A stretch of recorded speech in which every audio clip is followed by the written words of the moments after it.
Good afternoon, everyone. I'm here slightly early. Simon Lyons, that's quick.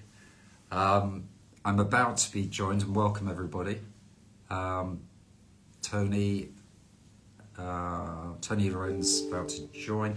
Yes, good welcome and good afternoon, everybody, to our live webinar, Insta, between myself and Anthony Lorenz of Lorenz Consultancy. Tony Lorenz is who you're about to meet. Hi, Stephen. Has been a leader in private practice for approximately 50 years. One of the more experienced people I've ever come across. Hi, Brittany. Hi, John. In the world of occupational office, mainly office occupation, and we are privileged to have him today because he is at the forefront of all the kind of lease renegotiations that are going on. Hi, Robert Beecham. Welcome, everybody. Nice to see you all on a Friday lunchtime, although the sun's not shining, but hopefully with our chat today, we'll bring a bit of sunshine to the conversation, and hopefully it won't be too heavy. It will be quite light and interesting.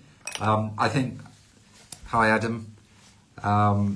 And hopefully you'll find it quite enlightening, and we're going to be telling you what we do, what Tony does, and we will welcome, hi David Pearl, good to see you, and hopefully we will, hi Mark, and we are welcoming Tony now to come on board, and we should be sharing our experiences and hearing how Tony has been negotiating with landlords, tenants, mediating. Tony, good afternoon to you. Welcome. Can you hear me okay? I can hear you perfectly, and good morning, everybody. Or just afternoon. We are very honoured to have you with us, Tony. And welcome everyone that's tuning in. Gilly, good to see you after last night. David Fisher's here. Tony, it's fantastic to have you as a guest speaker. It's the first one I've done. Previously, I've been interviewed by Nigel Burney, who kind of set me up to do this from NL Properties. Really, really good friend, a good guy. And for us to have you at this point in time on board where people aren't quite sure which way the office market is going. I mean, if I can just tell people a little bit about you and your experience. I mean, I would imagine you've been in the industry now for must be 50 years, nigh on 50 years. I hate to admit that, but it's actually 54 years.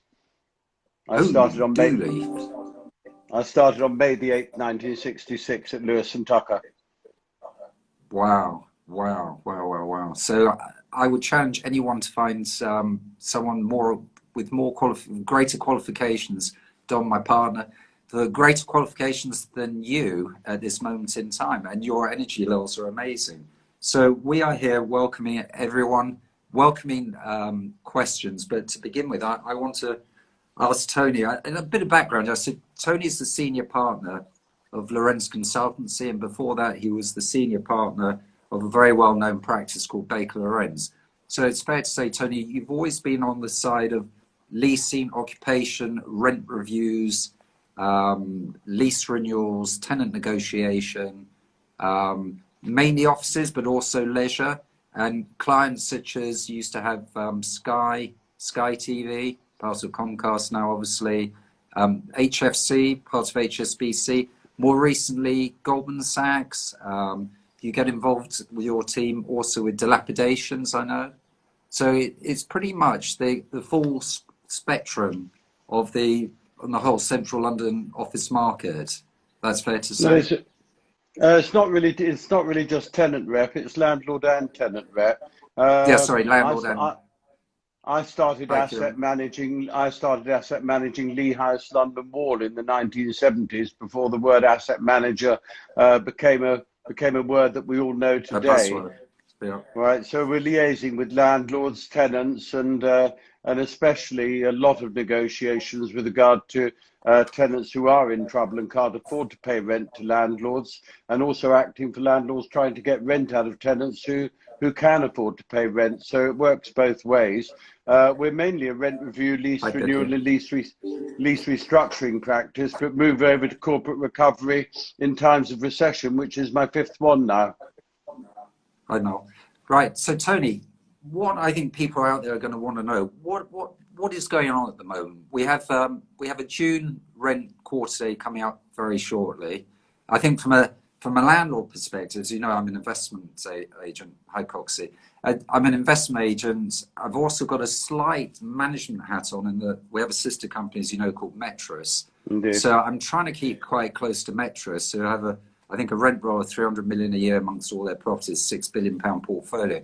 And the concern obviously is what sort of rent is going to come in? What can we expect percentage-wise? We know that retail was the first to be really badly hit with CVAs, administration, liquidation, and part of our portfolio is based around pretty much central London retail. But how do we think the offices are going to fare? Well, it's tough out there. The majority of our office clients, we've got quite a few in the city and quite a few in the West End, are nobody knows what we're going back to. At least with layman's, you know, we were back at work and you could judge on a daily basis how matters were faring. But by the time we actually get back into the West End, it will be September or thereabouts, even though we've been allowed back before business really starts. And you need a crystal ball to find out who's going to go bust and who isn't going to go bust. But I can tell you that the sentiment of the office users has changed. I have never known that technology could work as well as it does. This interview wouldn't be happening 15 years ago and couldn't have happened at that time. And I think Well, we we're going to have Instagram, and indeed, and that's exactly what I was just suggesting. And I think that most of the office tenants are going to work on a 70-30 rule, that they will have a lot of their staff who could be backing them up can be at home. There's going to be social distancing measures which will need more office use. But I think if we judge this recession against layman's, where we handled Queensbury House, Old Burlington Street, and had 3 rent reviews either side at 102, 78 and 68 pounds a square foot, respectively, in a period of 6 months, I think there's going to be a rental drop. But I think that the recovery will be a lot quicker than layman's. So, I mean, what I'm seeing, so I have been practicing massively social distancing. I mean, today it's the first day I've been at home for nearly 3 weeks. So I've been going to the office pretty much on my own. I think yesterday there were 5 of us, but we had massive distance between us, over 2 meters. So we were pretty safe. And I'll tell you what I've noticed. I mean, I've been cycling in on a Brompton. I don't want to take public transport. I don't particularly want to drive. And I'm quite lucky. I'm only 2.5 miles. Well, let's try and keep going and see how we end up. So I've been cycling only 2.5 miles, and it's the weather's been incredible, which has really helped. Now, what I have noticed is the most incredible thing. Regent Street has been carved in half widthwise because they put these amazing cycle highways in and up into Portland Place and all around London. I'm seeing them going to Oxford Street. So it seems that the government are getting us ready to get back to work and encouraging people to make their own way in on bike and back by bike, which is great for the environment. But these roads are going to get packed with cyclists. But unfortunately, there are a lot of people who have quite a long distance commute. So I think that's going to be tricky. So in terms of occupation of offices, hi Johnny Kessel, good to see you. Thank you for joining us. I'm hoping, Tony, you can still hear and see me, because I can see the connection for some reason is worse than yesterday.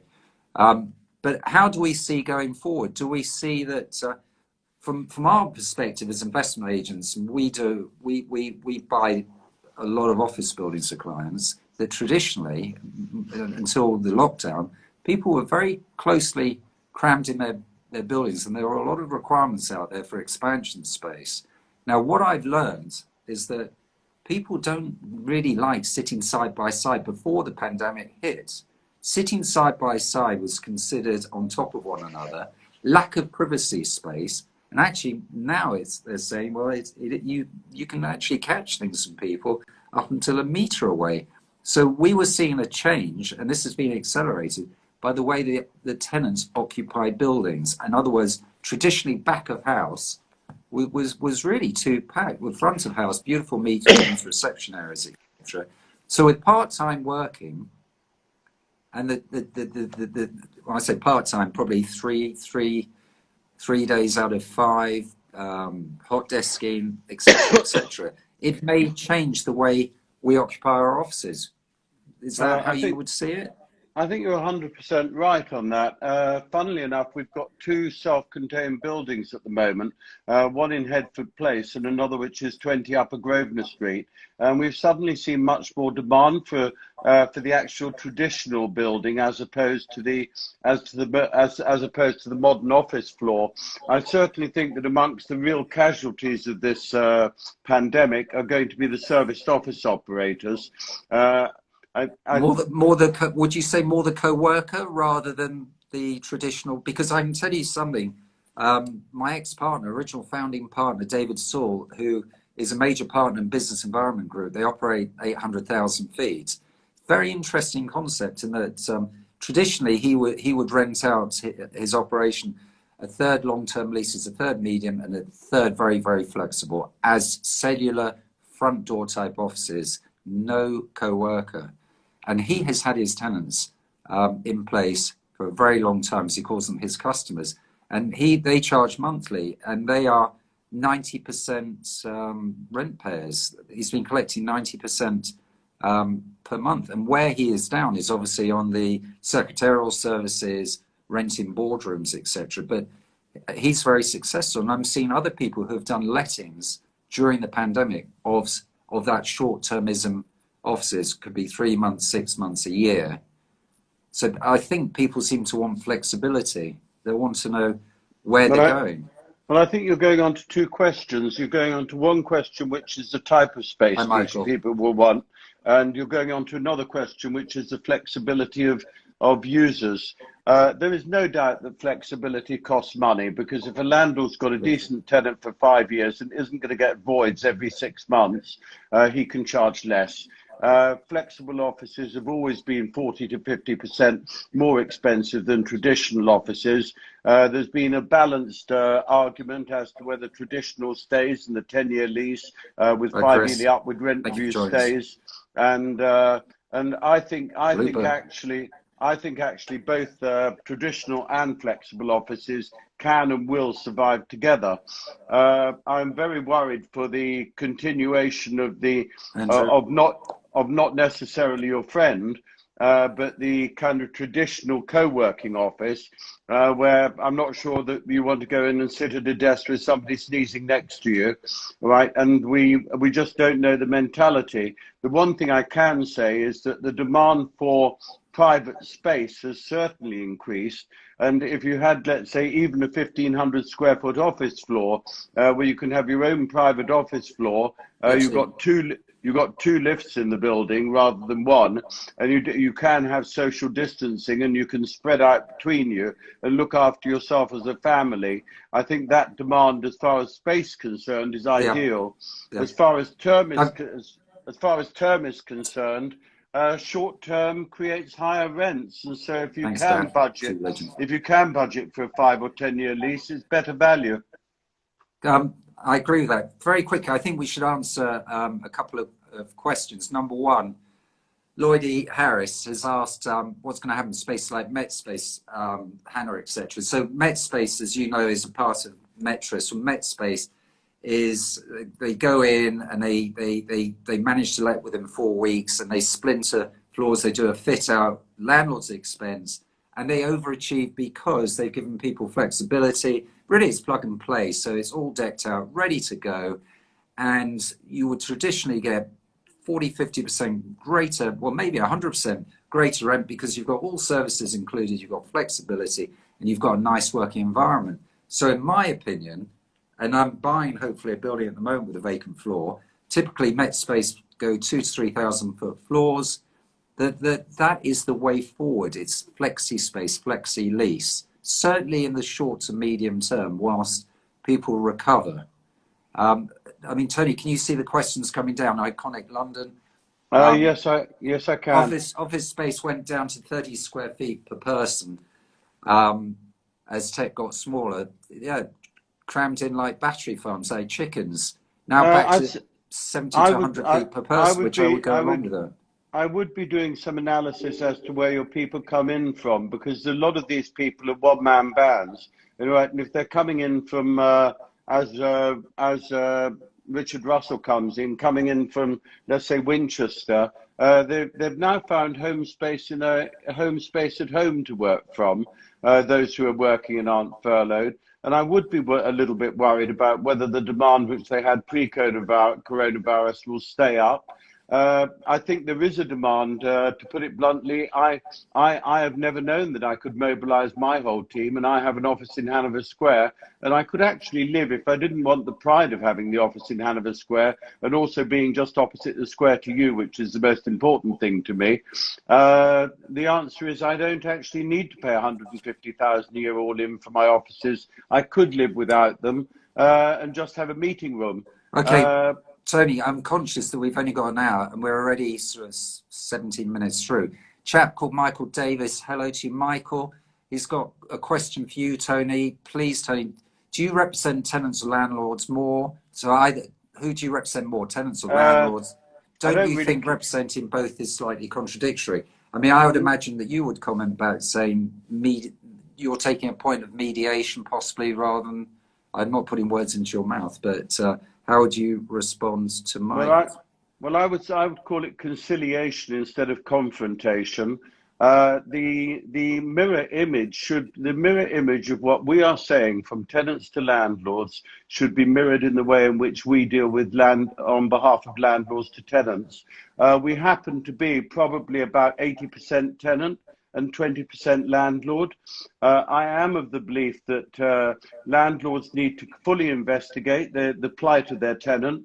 And if they feel that the plight of their tenant is such that the tenant is going to survive, they have to weigh up whether they want to have a tenant in their building or go into the market with an empty building. I've got a question for you, Tony. So the Insolvency and Governance Bill, which is going through at the moment, so the Property Owners Forum have just used their local MP and lobbied Parliament on Wednesday, asking for an amendment along the lines of to prevent, if you're getting a rental discount or holiday, they want to make sure the landlords get their rent before big fat bonuses goes to the partnership, which I think is a fair and reasonable amendment.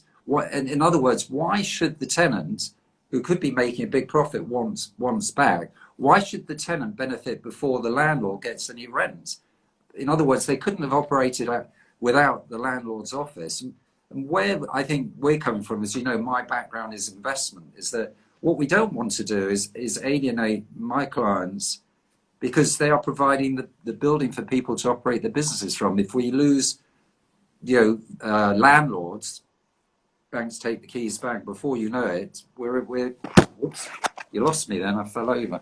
I didn't fall over, my iPad's fighting me. So what we're concerned about is trying to strike a balance. What is fair, what is reasonable, because landlords on the whole have an interest bill to maintain, and actually some landlords are moaning that they haven't had much support from their banks. So it's a bit of a vicious circle. I mean, it'd be good to hear from everyone else on this sort of topic. Firstly, if I could just lead it, there is a tripartite relationship. There's tenant, there's landlord, and there's banker. Bankers have hidden under a bushel for the moment because they haven't seen how rents have gone down. If rents go down by 30% and yields go up and loan to value is 70%, then the bankers are going to get hit. Right, and I wouldn't be surprised if that happens. As far as the government is concerned, the government gave us 3 months negotiating time until the end of June. I think that an extra 3 months is an absolute necessity because it took the best part of 2 months to get landlords to accept that they're in the same boat as the tenants and realise how difficult some of the tenants' predicaments are. The bankers haven't really come into the fold yet. What will be interesting is when June quarter day rent isn't paid, whether the government gives a moratorium or not, a lot of tenants will not be able to pay the June quarter day because they'll owe the March quarter day, and then negotiations will really have to come in earnest. And if a landlord does want to litigate and serves as stat demand in a winding up order, it may well be that the tenant will just turn around and say, look, don't even bother to waste the fees. Where do I send the keys to? Yeah. Right. Question. It's a Tony, balance of keeping landlords, tenants and bankers together. I agree with that. Next question, Ollie. I think his name's Ollie. How do you foresee this impacting deposits? In other words, the rent deposits and the profits test as company experience cash flow issues during this time? It's quite an interesting question because I've heard of a tenant yesterday saying they can't pay the rent, and then the landlord went and helped themselves to the tenant's rental deposits. Oh God, we've had three this week. How does that work? Well, the landlord, most leases say that the landlord has to give notice before he takes the rent deposit. Right. If a landlord's got a rent deposit, that rent deposit is particularly in place for these type of times. There is nothing wrong with the landlords taking the rent deposit. There's usually a top-up clause in a lease, but right. But the tenant won't be able to top up the rent deposit if he hasn't got the money again. And the landlord is actually prejudicing to some extent his dilapidations claim at the end of the lease, because dilapidations are far easier to handle for a tenant when a landlord hasn't got a rent deposit than when he has, because the landlord has to get the money out of the tenant instead of just holding on to the rent deposit until the dilapidations negotiation is settled. So as far as landlords are concerned, I wouldn't advise you to take the rent deposit if you can get the rent. I would advise you to take the rent deposit if there's no other option, and if there is a top-up clause, there should be. Then the landlord should be getting onto the tenant and asking the tenant to top up the rent deposit, even if it's on a monthly basis. Okay, I'm with you. So let me ask you something else. How have you found working from home? I know you are in beautiful rural Sussex. You've got a beautiful garden, which we touched upon yesterday, which boys and girls can come and visit you one day and we can interview at your garden. We can do a party here. That would be great. With equal numbers of men and women. But my question to you is, do you see, because of this pandemic, people altering the way they go about their work? That maybe is home the right... is the right environment for people to run small businesses from? God, I wish I had a crystal ball. Let's call that my crystal ball here. All right. Well, shall I tell you what I've heard? I'll tell you what we've heard. We've heard mainly from our office tenants that they're only looking at 70% of the space. I think there'll be, in the same way as Lehman's, there will be a very, very active agency market, because when somebody comes down from 20,000 square feet to 10, they're looking for offices. The guy who's got 10 downsizes to 5, the 5 downsizes to 2.5, and the 2.5 goes into service. So we're expecting an extremely active market. And funnily enough, when people are downsizing, then they don't feel the rent rates and service charges as much as they used to, and they're not as choosy with regard to what good value the space is, because if they're halving their outgoings and if the outgoings stay level, it's not the end of the world. But I do take the Lehman's statistic of the 30% drop very, very quickly either side of Lehman's, which took until March 2015 to recover. Lehman's went down in September 2008, but it did go up on quite a straight line. And I do see an immediate drop in the office rental values, but I think that they could recover quicker, because this is not a banking and economic crisis. It's one where people have been furloughed and not been able to work for a long time. There will be a lot of bankruptcies, but there'll be companies who take over their positions. Yeah. Okay. Next. Good answer. David Fisher. Hi, David.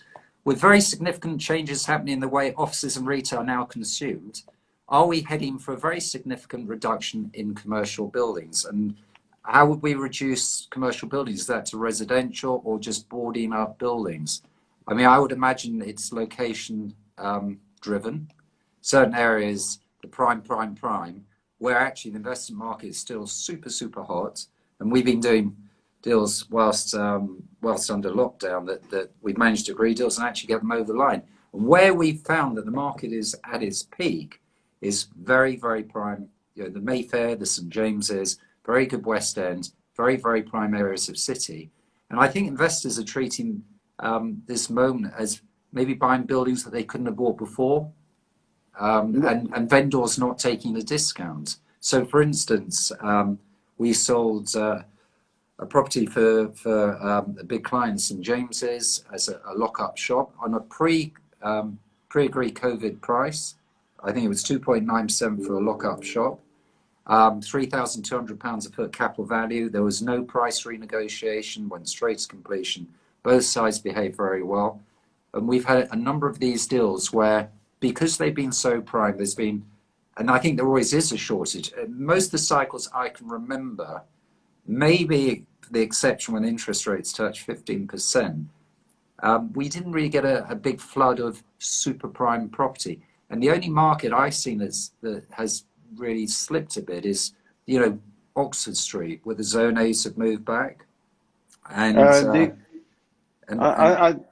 think the answer is that when an investor is buying, he's buying length of lease and covenant. So he's number one buying the income stream. All right. And if you have an absolutely prime covenant who is not going to go bust, and you've got an income stream for 10 or 15 years, all right, then the property will come back. And if the property doesn't come back, it could be a development anyway. I think you'll realize that we were both involved in a property in High Holborn, whereby in the event of the tenant going wrong, the development, and this was pre-COVID, the development value was greater than the investment value. Let me tell you, in my opinion, that building's worth more now because you've got 9-year blue chip income. Yields are compressing. I believe we've got the onset of negative interest rates. There's just been a government's gilt issued, a 3-year gilt, negative for the first time in the history of the UK, even since the Bank of England was formed 390 years ago, at 0.0033%. So that, in effect, has told investors, if you leave your money in the bank and it's heading towards there, we will charge you to keep your money in our bank. And people want a return on cash.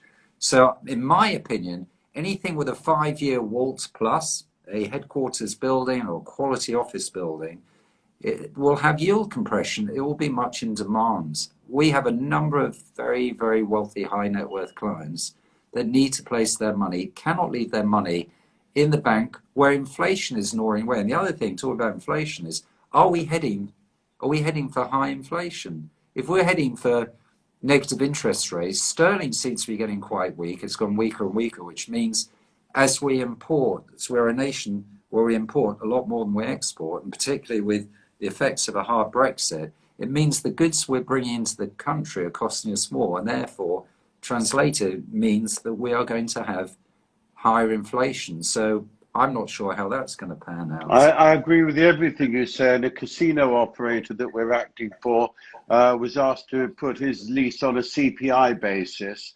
All right, and was really worried that the CPI could easily go. If we go back to 1974, we had interest rates, bank interest rates for 15%. Yeah. And if we do go into high inflation, the casino operator can't make that much money because people haven't got money left in their pocket to gamble.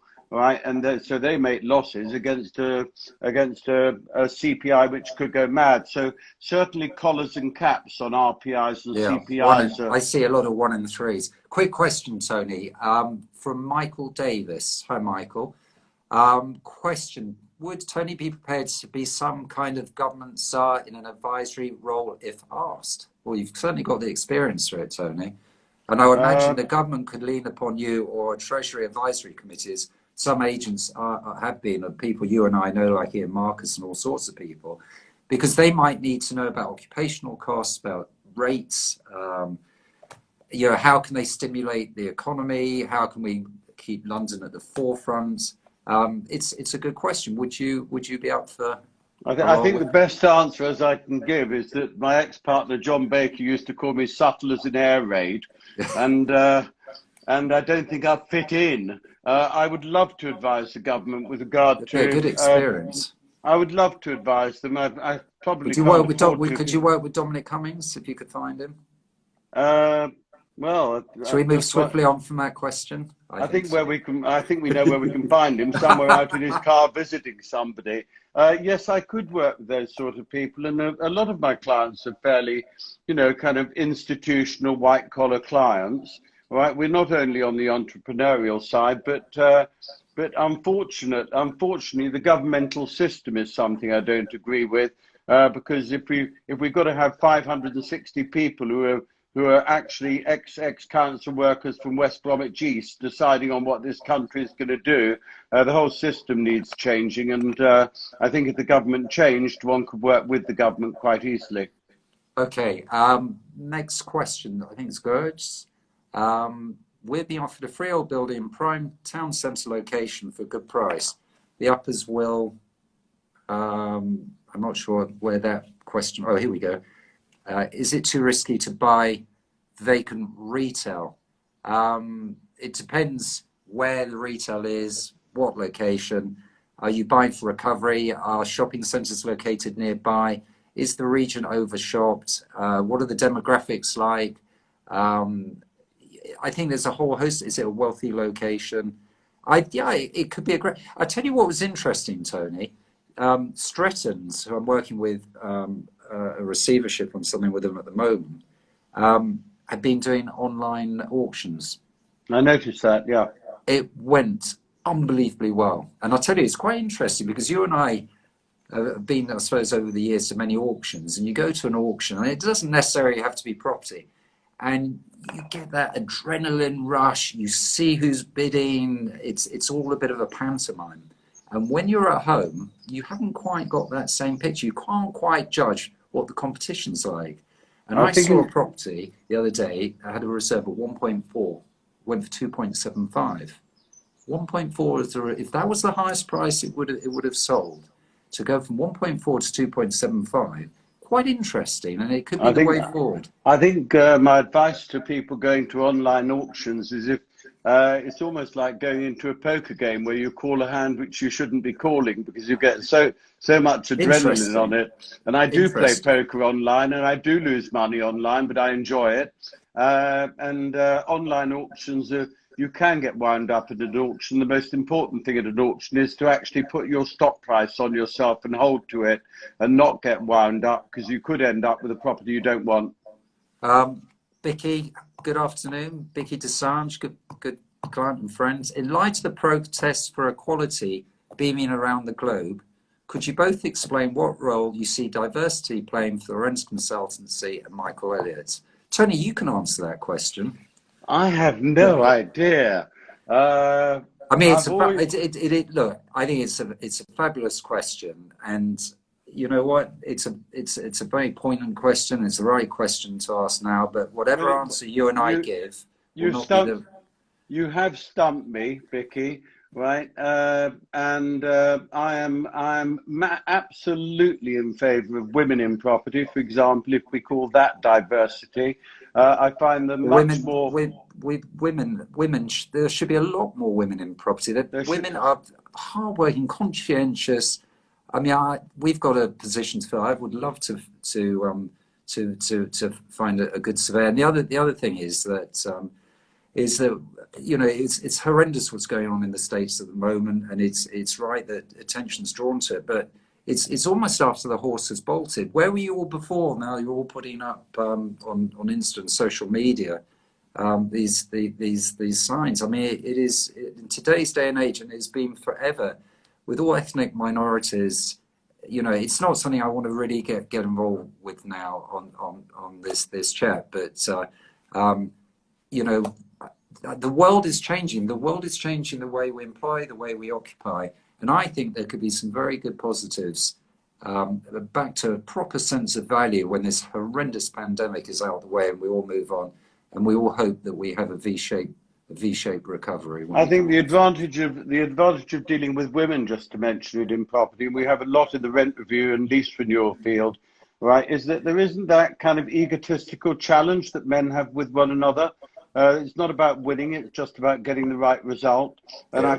I find the majority of women, and I had Catherine Souter, who now works for you, working for me for a long time. A Yeah. brilliant lady, and loved working with her. She's So fab- I'm in. she's I'm she's very. fabulous. She's fabulous. I'm very much in support of women in property, and I think it should be pushed much harder. As far as diversity and ethnic minorities is concerned, yes, let's invite everybody who's good in, and we need And then, quality people. That's all we need. okay, moving on. Mo Alazadi, who's got a business called Best Call Mo. I must tell you, the most sensational cleaning contractors I've come across.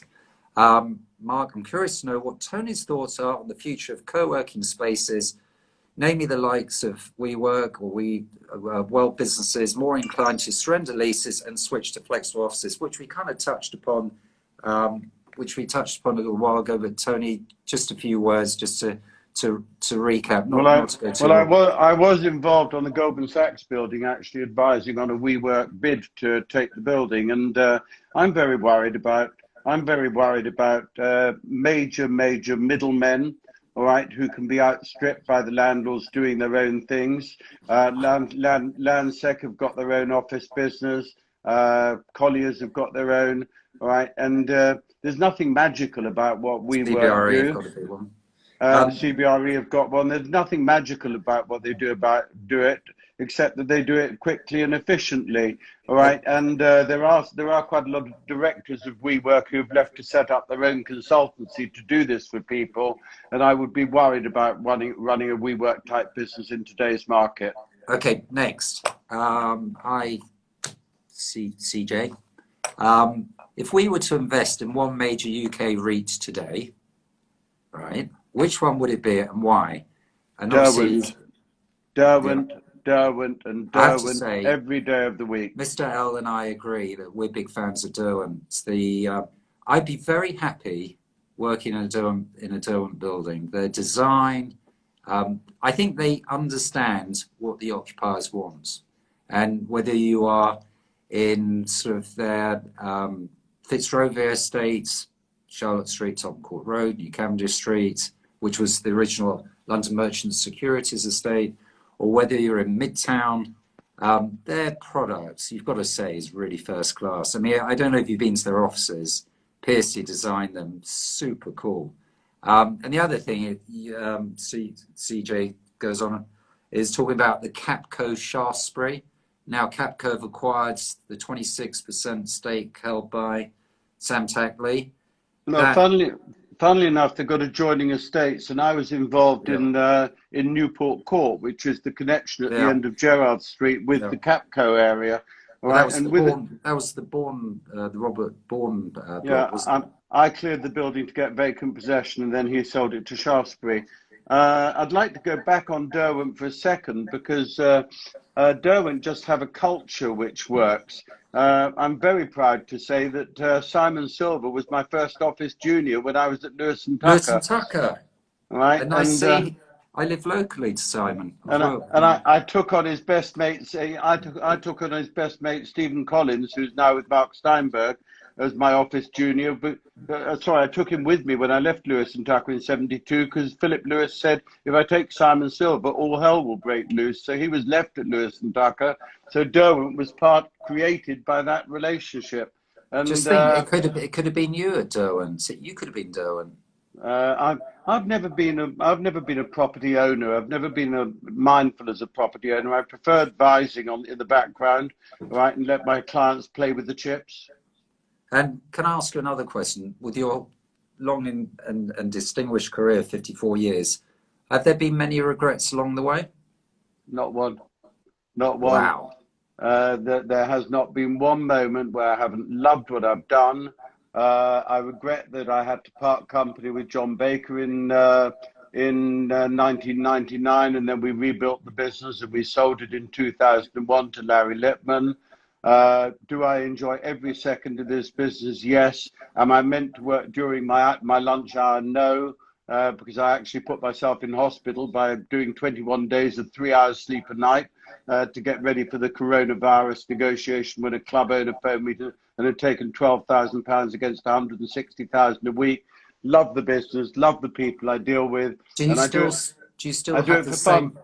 Do you still have the same hunger and appetite that you had all those years ago? No, not at all. It's far greater than it ever was.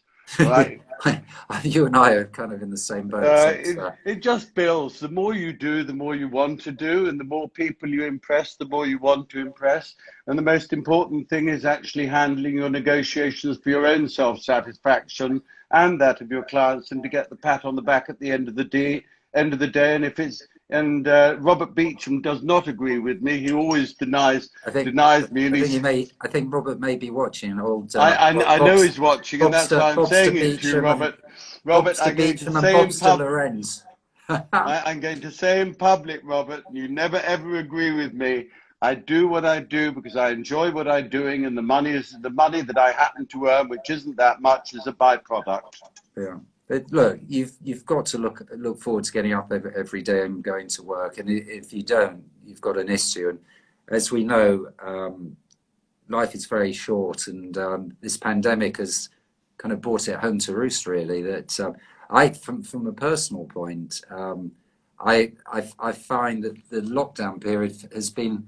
I've been working quite hard, but it's almost been a sabbatical, and that we've sort of reinvented ourselves somewhat. I mean, you and I, who would have thought we'd be on a webinar together, as you alluded to at the beginning.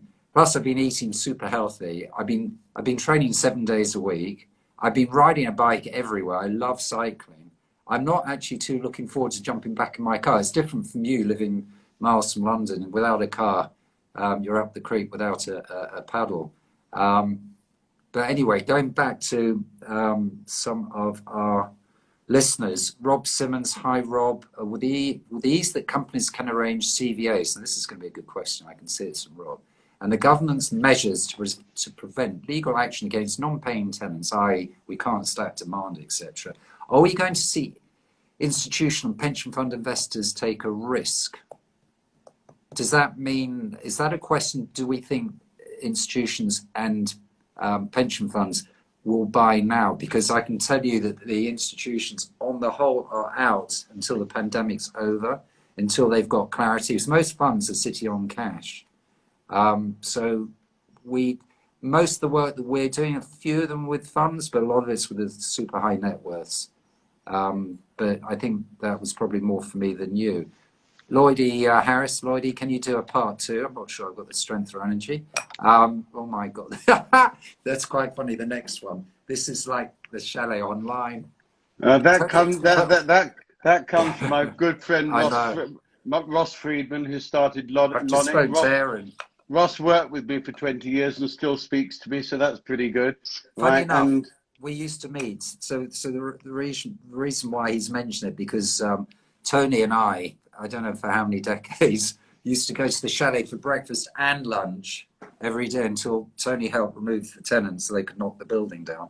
But, I did not help remove the tenant. I was against the landlord. Well, I hated the chalet closing, and the chalet was a fabulous way to for people from different spheres of the industry. I learned an enormous amount from Mark because I don't really understand investment. He used to be on the next table, and then there was Richard Leslie of Dukeley's on the other table, and then often there would be Manny Davidson with his wife. And always my friend Lawrence Davis as well, yes, who I love dearly. Big Lolly, who's now Small Lolly. Yes. So Rob Simmons, off approach, and what will be the effect on secondary investments? So that was kind of the continuation of asking about pension funds, etc. When you couldn't demand your rents, etc. Wiltshire Daniels, chalet, yep, did so. I really miss it. Funny enough, I think my waistline's gone down now. It's not there. Tubbs, what weighting between the sectors would you deploy with a 3-year view? That's quite an interesting one. And I would imagine we're covering all sectors: education, healthcare, office, industrial, retail. The weighting between the sectors. Well, the sectors that are damaged most and the sectors that are damaged least, well, obviously the retail sectors are damaged most. Our issues with retail, Tony, are, I think, the way we all shop may have changed in twofold. One, it's very easy to buy online, and it's not just going to Amazon, it's anything. You know, it's I've got to watch what I say here, but it's my wedding anniversary tomorrow, and I Happy managed to, anniversary. thanks very much, second time around, as you know. So I managed to get the perfect present for anniversary present for my wife, and it's just so easy to buy online to get delivered the next day. And I'm not saying I left it to the last minute, so I'm not going to get myself in trouble to admit that. But the choice, and in terms of pricing, competition, etc., even with John Lewis online, it gives people an easy way out if you don't need to feel and touch. And the other big concern I've got about retail is once we get back to work, what is the affordability? What do people spend? And we are not going to come out with positive GDP until the high street really starts to move again, are we? When people have money in their pockets to spend.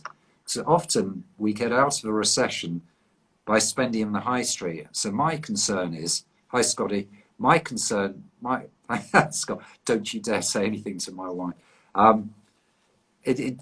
My concern is how do we get back to getting the high street booming? Well, Donald Trump gave everybody $100 voucher to actually go and spend in the high street. It's going to be very, very difficult to get back to the high street. Sorry to interrupt and cut across you, Tony. So Rob Simmons is asking a lot of questions. Rob, I know I haven't seen you for a while. It feels like we've made up for a lot of lost time, mate. What effect will be a pandemic clause have on rent at review? I think that's a good question. I would imagine that if the rent review predates, if your rent, I can answer this one because we're involved in it. If the rent review predates any knowledge about the pandemic, then the hypothetical willing lessee wouldn't have known anything about it. He would pay a full market rent, and there is no effect on the rental values. There's a second situation that if the rent review is during the pandemic, which we've got on one of the casinos we're dealing with in the West End, which has a June 2020 rent review, then the hypothetical willing lessee is wondering when the roulette tables are going to spin again, which is forecast for June 2022. There'll be a discount. And this third June one, 2022.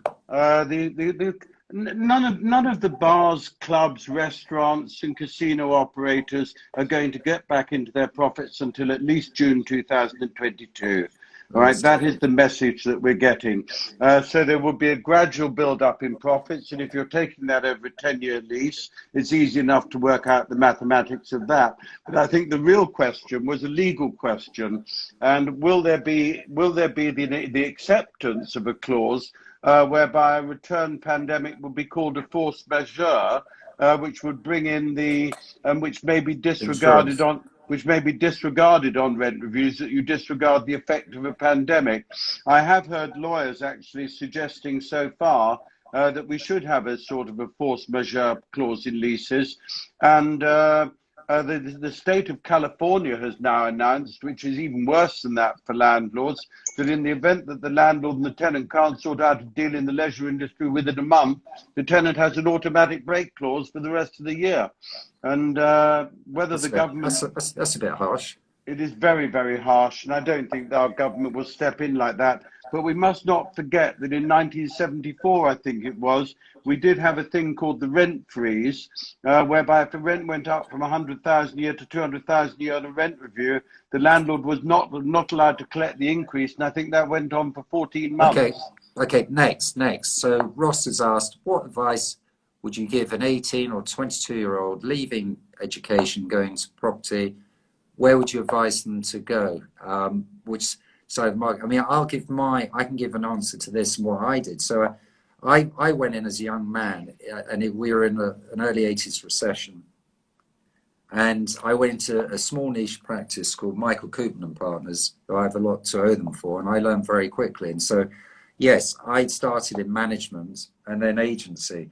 And by going into management gives you a very good grounding of how a property hangs together. I mean, I did everything from delivering rent demands late at night, which was obviously save money and putting postage stamps on, to helping work out service charges, to letting shops, to opening up premises on a Saturday to help people move out of their offices so we could get the keys back. So When times are hard, I think you go in from the bottom up, and you work really hard with hunger and willingness to show that you've got what it takes, because I think there'll be very few jobs out there, and you have to really roll your sleeves up. And I think you need to get in any which way you can. And I think management is the greatest basis going to investment. And someone I've been talking to the last few days, that's what I've recommended to them. They're going to do that hopefully with my help. Next question, leases, Tony. Will there be turnover rent? Have you ever seen that with offices? I don't think we'll ever find full turnover rent, because I think Mark can answer this question better than I can, that the landlord wants to see some base rent in order to justify his investment value, just in case the turnover rent doesn't actually do anything for him. I actually prefer an EBITDA rent rather than a turnover rent. Turnovers are very difficult to work up. Only relevant to retail. Okay, I'm with you. Tony, I've got to ask you some more questions. We've got to move away from this. I want to know, what was your best or most enjoyable deal you were ever involved with? The most exciting was actually being tapped on my shoulder by a mate at MIPIM 2 years ago, saying, "I've got a dilapidations negotiation for you." And I didn't even bother to actually write him a letter, because I don't actively seek dilapidations negotiations, even though I'm the director of Delapse UK. And it turned out to be the Goldman Sachs deal, and I negotiated the surrender of that deal, finishing in December 2020. Thanks, Nigel. Where I actually set out all the numbers as to exactly what they'd pay. I actually wrote back a 20-page report saying, "Thanks for inviting me for the Delapse. I'll quote a fee of X," and then the next 20 pages were on the mathematics of how much Goldman Sachs would pay them to surrender, and I got the figure within about 7%. So that's probably the most exciting deal. So it's probably your biggest fee, I imagine, of all time. It was a massive fee, wasn't it? Well, don't tell me the number. I don't boast about fees. I was probably underpaid for what I did. Moving on. What was your worst deal? Would you admit to a bad deal? My worst deal was when I was acting for the landlord of Mr. Kai restaurant in South Audley Street. Yeah. I got an offer from George Trevor of 105,000 a year to settle. I thought it was worth 113,000 a year, so I went to arbitration for Freddie Salem, and then a retail agent turned around, and I had the evidence of Harry's Bar directly opposite, and the retail agent said, compared with Harry's Bar, Mr. Kai is isolated, and gave me a result of 88,000 a year, and I nearly hung myself. I lost the client in the bargain, and I just got a bad result, and that was a very small one, but it really upset me, probably more than any other deal ever. And what are your interests outside property? Playing polo, number one. You still play? I play every weekend, except I've got 7 polo ponies ready to go, right? And we're still social distancing, and I can't do that. I hunt every weekend, and I jump these 6-foot hedges. I love being down at the farm, but I've only used it 2 days a week. And women, wine, socializing, good lunches, good friends, all right, skiing, shooting, and flying. I mean, what I find amazing is the energy, enthusiasm, your sharpness. It's never seemed to change. And well, blame Mitzi. Good genes. Blame Mitzi Lorenz, my mum, who used to put us to bed at 10 o'clock, go back to the factory till 3 o'clock in the morning, wake up at 7:30. So you had the work ethic. The work ethic was in the family. Alan, Bobby, Vanessa, and myself, we're all well into our 70s, and we are all ready to take on any challenge at any time going forward for our lifetimes. It's done for fun. It's not done. It's not work. Yeah. Right? It's what I do. It's fun. I'm the same as you. I think we're probably cut from the same cloth. Well, maybe we should. Maybe we should merge. Or submerge. Mind you, you and Bobby are so similar. You've got it. I can see. There's a nice comment there. Will Spurs ever win a trophy? No. Let's move on. Nigel Burney, who would laugh at that point, being a Chelsea fan, is property still the best investment class? Well, Nigel, sweetheart, you're in all areas of property. If it's not, you and I are in serious trouble, because you're in care homes, motor car showrooms, residential, offices, and have I missed something else that you've been in? Maybe the odd pub, but I can tell Nigel that in 54 years, whilst there've been some worrying times, it's always come back. Right. Well, that's the thing, that as long as you've got the patience. I mean, the worst thing that happens to me, Tony, is that do you know how many times over the years people come to say, why did you get me to sell that property? Why did I sell that property? Why didn't we keep that property? I said, I don't know. Maybe you want to take the profit. Maybe you had ideas for using the profit for lifestyle. My answer is that at every moment in your life, we've only got three decisions. We've got yes, no, or maybe. And maybe means the either is yes or no. So why did you get him to sell the property? Because he wanted to at the time, right? Exactly. And that is the answer. And if everybody who I've seen who's held property, all right, and who hasn't had a liquidity problem is still very rich on it, okay, they might take a 20 or even 30% hit on value over the next 2 years, but give it 5 years and it will come back again. And especially in central London, there's only one central London. The borders are clearly defined from Hyde Park to the west. Right, okay, you can go out to Hammersmith and this, that, and the other, but I don't call that central. And going to Tower Bridge at the east, and then you've got Marylebone Road and now King's Cross and Paddington to the north.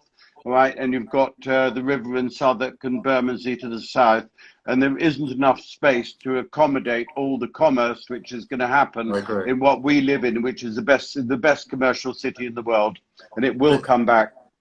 But the way I see London and property, I mean, we are in obviously a very illiquid asset class, but with London being the size it is, the scale, with our tax system, and more importantly, with our legal system, it works really well. It's that they say that is our country's best asset. Then comes education, but the legal system, the trust of the legal system, coupled with that, the perception of a weak pound. And lastly, I mean, we are running out of time. We're less than 3 minutes to go. We haven't touched upon this, and it's the back of everyone's mind. Brexit. It will begin now. Well, every day it does rear its head because the government is insistent we leave at the end of the year. What are your views? Is there light at the end of the tunnel with a deal, or are we out on our backsides without a deal? And what the issues that worry me, number one, the car industry, what's left of it, with Nissan making a statement, they're very worried if we don't have a deal.